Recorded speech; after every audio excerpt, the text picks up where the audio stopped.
Hello. Is it recording? Yes, it is. Okay. Right. This is going to be the first of a video series I'm hoping I'll be able to do where I'll be. It's basically gonna just be vlogging, but with some drawing in the background. So you get to see wonderful, amazing things made, like this. If you just bear with me for a second. Ta-da! Whoa, amazing. Whoa, whoa, wow. Really impressive stuff, really something you wouldn't see anywhere else, something like this. Uh, the idea that I got for this was basically from Drawfee, but it would be more of a solo venture type thing. It would be mostly just me rambling to get stuff out of my system when I have the time to. Because I would love to make something that can, I guess be lucrative as well as be fun. I guess that's something to get into actually.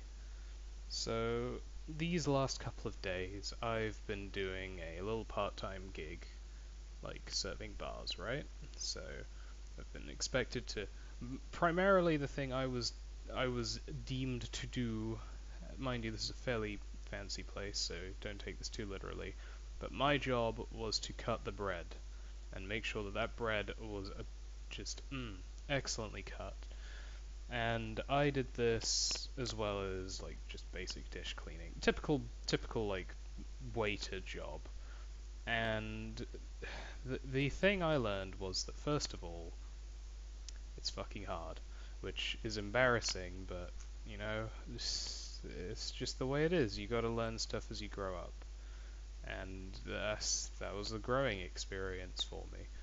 Was realizing that you have to be quick and that you have to be fast about well, not fast. You have to work hard. You have to really your best isn't what you think it is if you haven't worked before, I guess is what I want to say. Like if you haven't had a job that is very demanding hours wise, you probably haven't put in the most work that you can.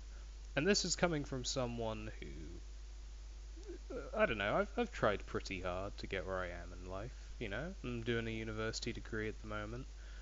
I'm doing some other stuff, and yeah, no, it's tough. It's tough out there, especially if you don't have qualifications or any of that stuff. That's something I really gained an appreciation for over these last couple of days.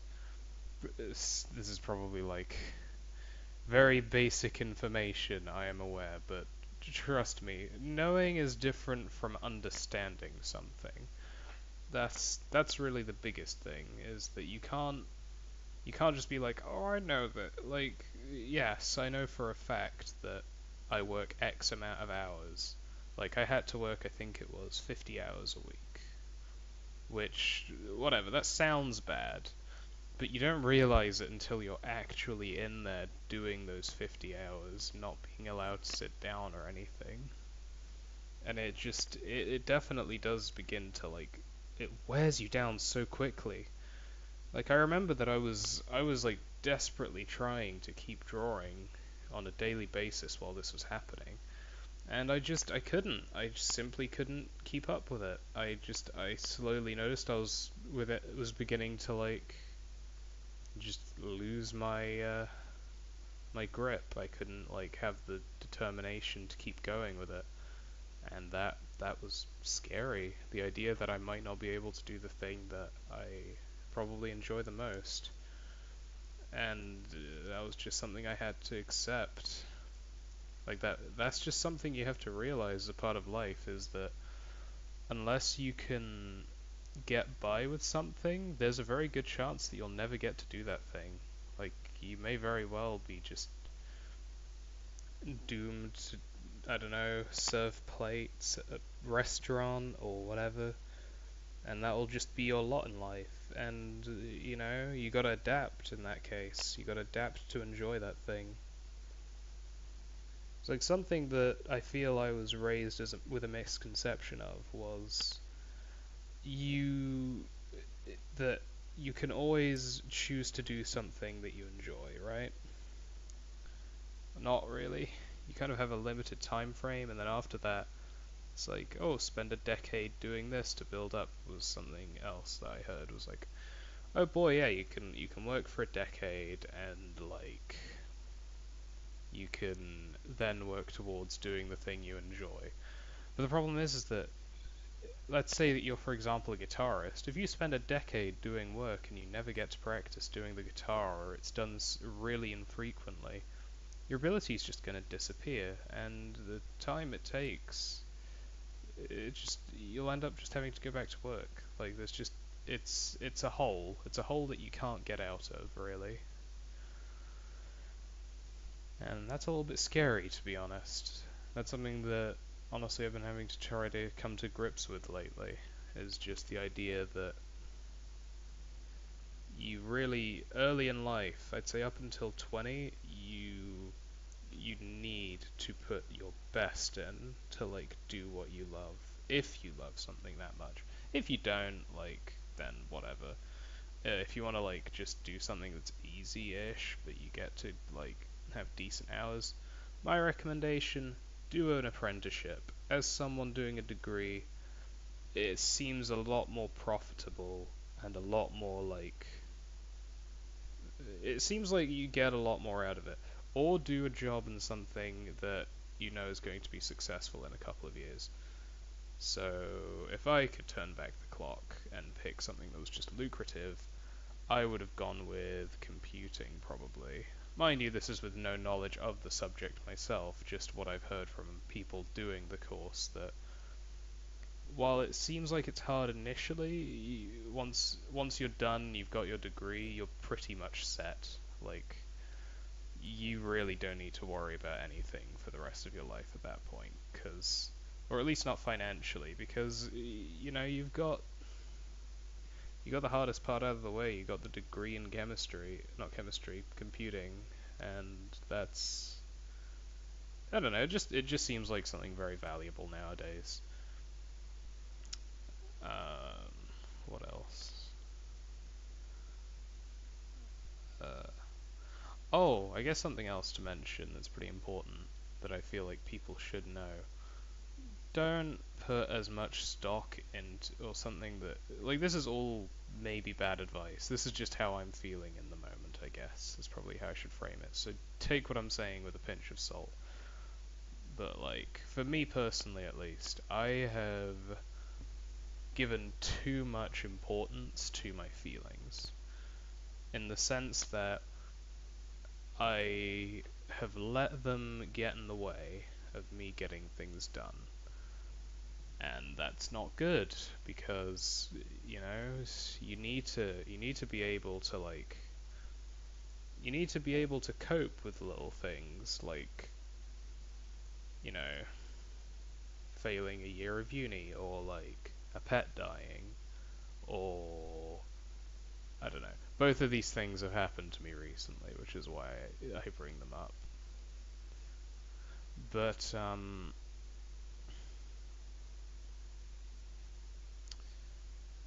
something to, like, bear in mind is that, like, once again, that's like a positive thing, I guess, from, like, working hard, is that you can handle a lot more than you think.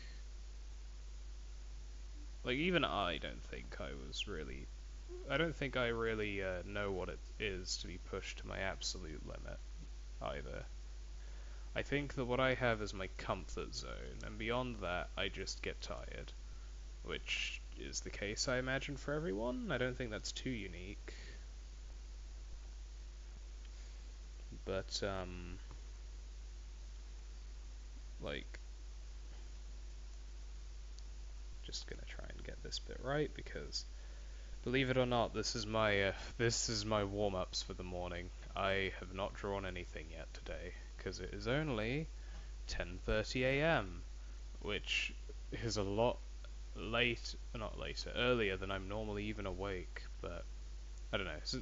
This stuff has just completely,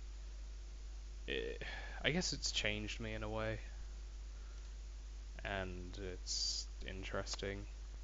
It's like the fact that, yeah, it's like, once again, I guess it's just the whole knowledge versus truly comprehending it. It's like, I knew that the world didn't owe me anything, but I didn't understand what that meant, I guess. I thought I did, but I didn't. What I assumed it meant was that you don't just get things immediately, you have to work for them. But what I learned was that that isn't always necessarily the case, or rather, you don't necessarily get out of something what you think you should get. So, for example, you could work like full time for ages and ages and ages, and you're probably going to make less wages than like someone who got a good degree, and that's just something that happens. And that's the way it is. And life doesn't owe it to you to like make that hard work become something more worthwhile. You have to do it yourself. You can't just work hard. That's not enough. You have to work smart as well. You have to think, you have to be careful, you have to strategize how you're going to deal with your life. And that's something that I'll admit I haven't really done as much as I should have. Even as far as like this video posting, I've been lazy with it, and it's something that I apparently am passionate in. And I feel that, in that way I've let myself down, But at the same time, you just gotta like you gotta be optimistic. You gotta learn from your mistakes and try and overcome them, and become a better person from them. And sure, it hurts now. Maybe even it's a little embarrassing what happened to you. Maybe you're ashamed of yourself because you feel that maybe you weren't good enough for something, or maybe maybe you feel completely hopeless, like that you haven't got a place in the world and that you're doomed to live your life doing something you don't enjoy. And that's possible. That's a real possibility, but you know, the very fact that you're still trying, it means that there's still a chance. It's kind of the beautiful thing about life, is that even when the worst possible things happen, when you feel like everything's falling apart, opportunities tend to open up then, weirdly enough. It's kind of the whole yin and yang thing of life that you hear about from a lot of spiritual people, of which I am not, though it's good for making metaphors. Sorry, religion. But it's like, it's like, what was it? I guess, yeah, to bring more of my life into it, I recently lost a job, but a day or two ago. But I just got called in again to, like, do a night shift, which for me is perfect, because I wanted a part-time job, not a full-time one. And for reference, I lost a job for exhaustion. Rather, I looked exhausted on the job, and that wasn't allowed. Or I guess it was allowed, but it reflected poorly on the company, and since it was a family friends and stuff, my parents didn't want me to they didn't want me to make a bad impression of myself. But sorry, I'm just looking over at some stuff to get some idea of what to draw. I've mostly just been drawing stuff purely off of the top of my head. Oh.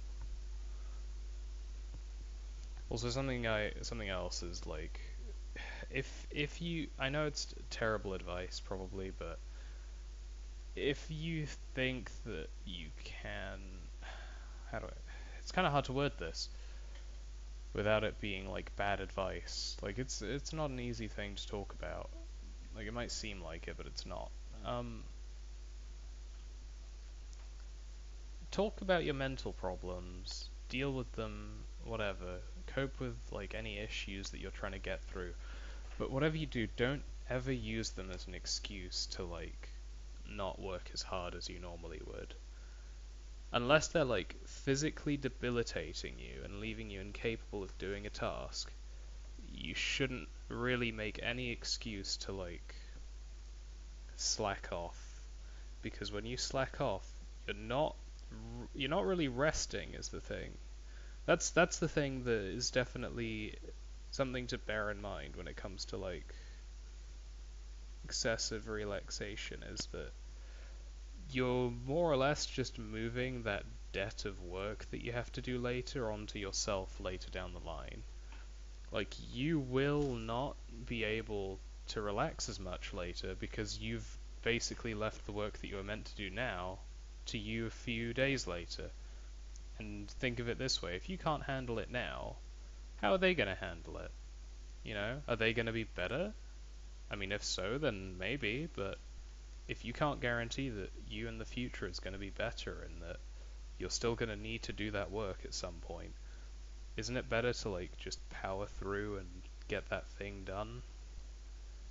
Like, even if it really, really hurts to do, like, it just seems like a something that you should think about whenever you're about to like procrastinate or something, is think, how bad is this going to be for me down the line? Like, how much am I going to be tired out?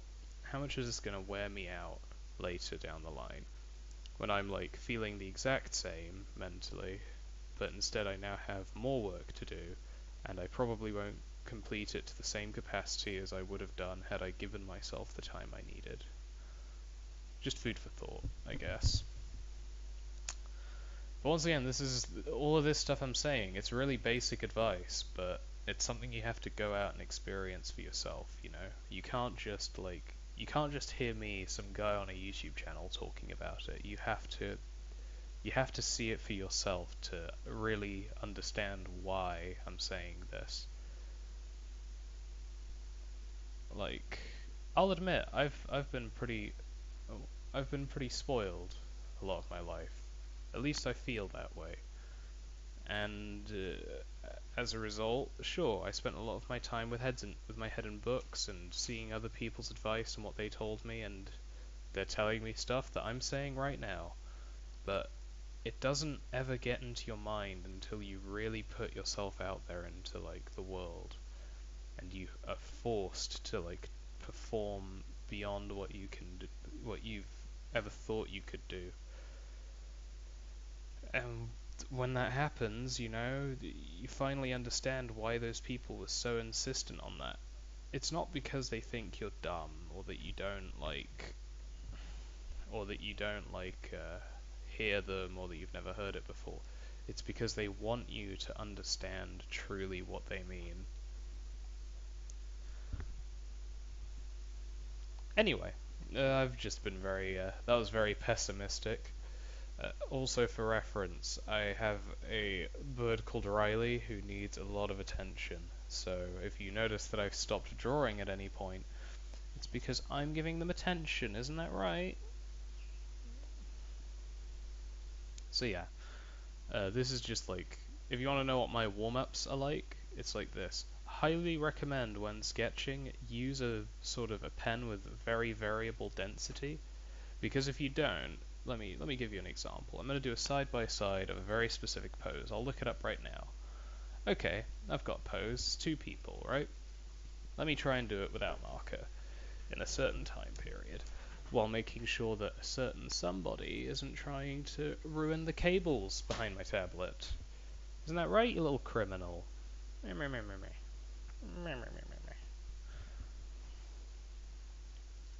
So, let's see.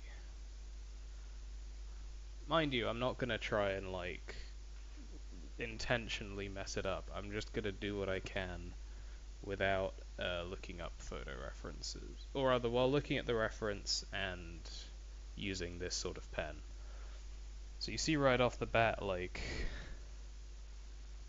this is a lot messier than the ones up there.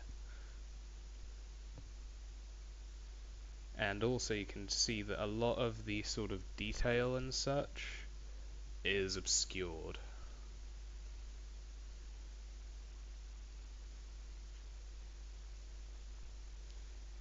And then to make it match up, I have to make it a bit simplified. So you're noticing it all sort of falling apart, right?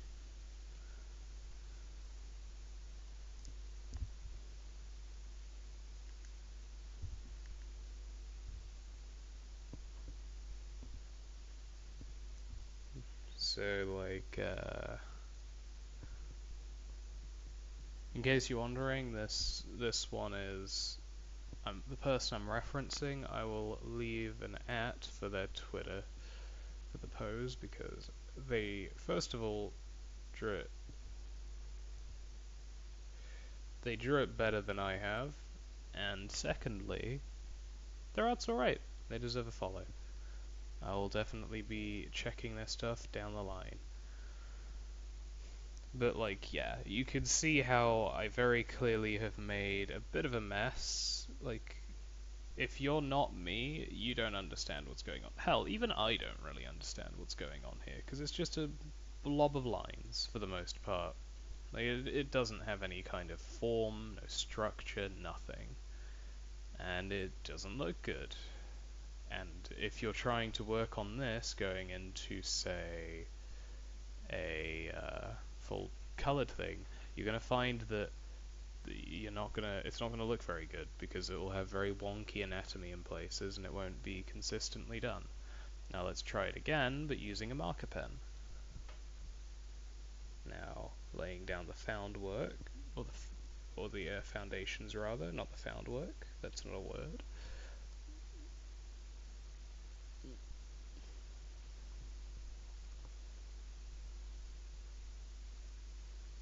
Now you see here that I'm able to like go over bits slightly harder so that I can make them more evident. Mind you, this is still not terribly good because I am a little bit on the rusty side, I'll be honest.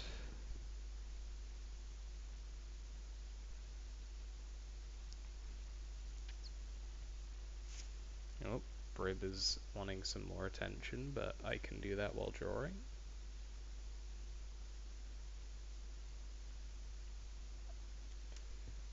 Notice how, like,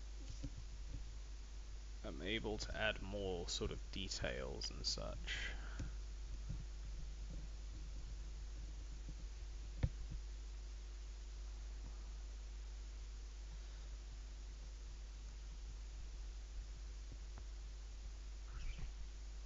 Oi! Being a little mischief maker, aren't you? I'm not sure if the microphone picks it up, but they sort of make like a rabbit sort of going sound whenever they get the kind of attention that they're not looking to get. Now they're trying to pull parts out of the tablet. Come on. Who's gonna get their belly tickled? It's you. It's you.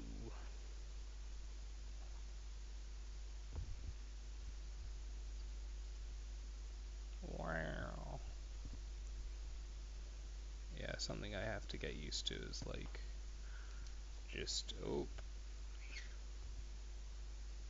what's wrong? They're very grouchy today. I don't know what's up with them.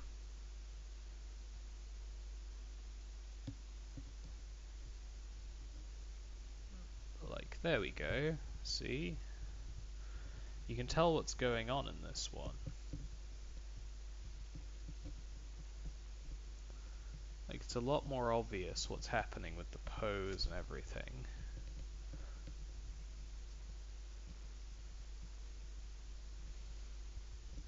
Hell, I could actually work with this pose for a different drawing, but that would be a little bit too not fan-servicey, self-servicey. Oh my lord, Riley. If you ever want to know what it's like to own a conure, imagine if you have a small toddler walking on your face all day. Because that's what they're doing right now. They're currently grabbing onto my face and on my glasses. If I had to just, I'll sketch it out for you quickly, just to give you an idea. They are so if I am this strapping young lad right here, they're over here, and they are mighty fiercely desiring the attentions. while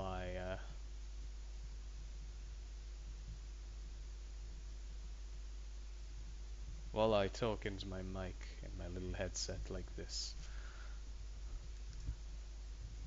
So yeah, I mean like not really sure what else to do in this.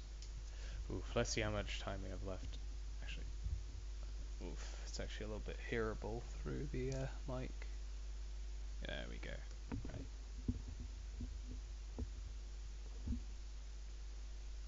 Alright, I should probably do a complete side by side. Here you go. This is how it looks. It's a lot better constructed, I think. Like, you can see the definition on this leg, you can actually see the shape that it's going for. Like, this stuff means less, like, effort going into your construction when you're doing the final, like, line work, etc. You don't have to be, like, because, what the hell is this? What's going on here? What's going on here? What's going on here? Like, what is this stuff? Nobody knows. Not even I know. Look, I'm so small and confused. Aww. Oh no, I don't know any of this. I guess I'm just screwed. Ah, wait, but there's this magical... Ah, bellissimo. Ah, wonderful. Look at this. This is the stuff. Wonderful. In case you're wondering, spent a lot of time around an Italian coworker recently, and that has definitely affected my vocabulary that I choose to use. Right, we're nearing the end of the 30 minutes, so I might have to call it there. But I'll probably be trying to record a second video for later, because I want to, over the summer, make my YouTube something successful. And that would be great if I could. I'll have my little buddy Riley here to motivate me. Isn't that right, Riley? Oh, mister, oh, mist, I'm gonna grab your face.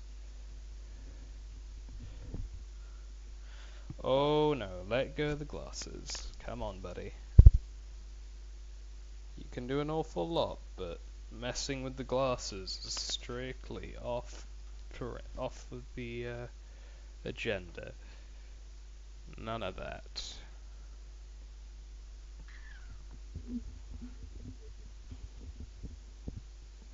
Right. Also, before you worry, I am incredibly gentle with them while I'm holding them. I never apply pressure when holding them. I basically just... The trick I use when it comes to handling small animals, you pick them up like they... you pick them up in such a way that they can't exactly not go in the direction you want them to go, but you don't necessarily apply pressure to them in any place. You just sort of... You basically, like... You know how you have like those little, what's it called, a spatula for like a frying pan? You'd basically do that, but with a small angry animal, and they just sort of have to accept what's happened. They realize the error of their ways and accept their fate as being held, but in the meantime they'll just sort of screech grumpily at you.